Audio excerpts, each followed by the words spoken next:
Okay, welcome to Sustainable News, the headlines. I had the pleasure of speaking with Bruce Bratley of First Mile. I talked about plastics, about recycling, and about the UN resolution to create the world's first ever global plastic treaty, and so by 2025. As we speak, the UN is actually having its biodiversity negotiations, started last Monday. This will also include plastic. They say that the desire to live in harmony with nature, and this will be at the forefront of the negotiations. It's a framework of about 200 countries, will be adopted to protect nature from human destruction. And the overall goal for at least by 2030 is to protect 30% of the wild space, so by 2030. And these talks are really seen as a chance or a last chance to strengthen a draft global biodiversity agreement.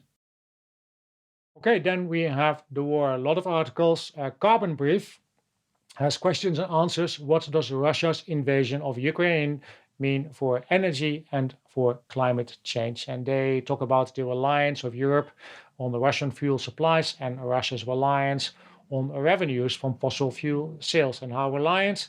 Well, you can find out more on CarbonBrief, and there's more data on eia.gov. Then the Independent is talking about Ukraine claiming that Russia is planning a man-made disaster at Chernobyl amid fears over nuclear sites, and then try and pin the blame for the resulting catastrophe on Ukraine. BBC is also talking about nuclear plants. How close was nuclear plant attack to catastrophe? The article talks about important differences between the various sites. The Zaporizhia site is far more secure than the Chernobyl site. The site in Inner Hodar, 50 miles from the city of Zaporizhia in South Ukraine, also does not contain any graphite in its reactor. Chernobyl did contain graphite in its reactor, and this caused a significant fire, and this was the source of the radiation plume that traveled all the way across Europe. And I will put all the links for the articles on sustainable.news. And if you like Sustainable News, please like and subscribe. On the bottom is below. Okay, Bruce Bratley of First Mile, provider of recycling and waste services in city centres in the UK. I met Bruce at the Royal Geographical Society in London. There was a session there, a talk about plastics and recycling. United Nations Environment Assembly has approved a resolution to create the world's first ever global plastic pollution treaty, and they will do so by 2025. And the objective is to reduce discharge of plastics into the environment, and they want to do so by covering all stages of the plastic life cycle and by adopting a circular economy approach of plastics. So I asked Bruce, what does he think about this? What is his take? Is it good? Is it bad? Will countries actually adhere to the treaty? Will there be countries that will not take notice? Will it actually happen by 2025? And what effect will this have on his business? I mean, from my perspective, anything's positive. Even trying to have a treaty is a really positive thing because it highlights the need to do something on this. We need to look at our relationship with plastics. And it's not a very good relationship because on the one hand, we are manufacturing an increasing amount of plastics, and we're doing that because it's amazing material. And on the other hand, we're saying, well, plastics are really bad because they're ending up in the environment and we should go zero plastic. And we've got this polarized, massively overly simplified debate about plastics. And then what people say, oh, they're really bad, they're going in the oceans. Other people going, well, they're really good because they're a wonder material and they avoid waste elsewhere in the supply chain.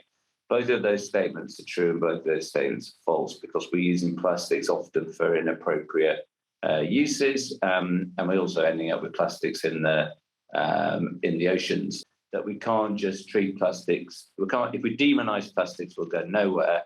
And if we just treat plastic as a pipe end problem, we will go nowhere because it is everywhere in society. And in many ways, it's a fantastic material, but we're also using it for ridiculous uses when previously other materials that have worked just fine.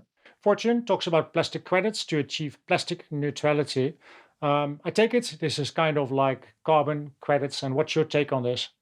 Well, I think it will change people's behaviour because it's going to be effectively another form of tax. So I think on carbon tax will change people's behaviour, and I think the most aggressive and possibly most successful carbon tax that we're going to have is courtesy of Putin, and we're going to end up with extremely high oil and gas prices, which is going to drive a renaissance of renewables and alternatives to plastics, because it's just going to become very expensive to do that. So there's some incredible work being done by an organisation called Plastic Bank, and they're using plastic credits as a microfinance tool. So for them, it's win-win. So what they're doing is getting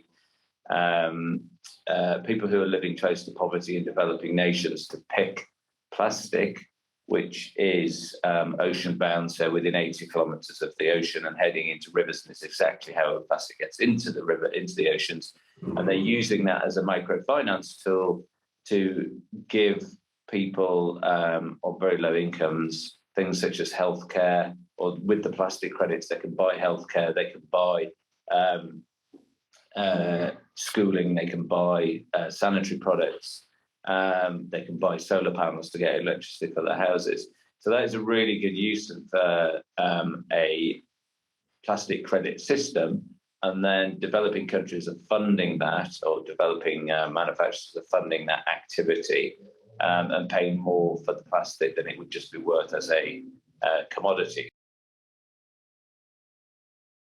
And the difficulty at the moment, particularly with something like plastics, there's so many different polymers, and often they're co-extruded, so there's different types of polymers that quite often the only option really is incineration, because it's impossible to recycle them or recycle them economically. A bit like fusion, it's always 10 years away. So I think there's lots of technologies out there, but no one's cracked it yet, And the idea of chemical recycling is you throw mixed plastics in, and you get the building blocks of plastics back out the other side. In reality, they're very particular, the current chemical recyclers, about the feedstock that goes into them, because they don't want PET, for example, because it's got too much oxygen in it. So they're very particular about the feedstock that goes into them, and then they're struggling to produce anything other than sort of a diesel oil that comes out the other side.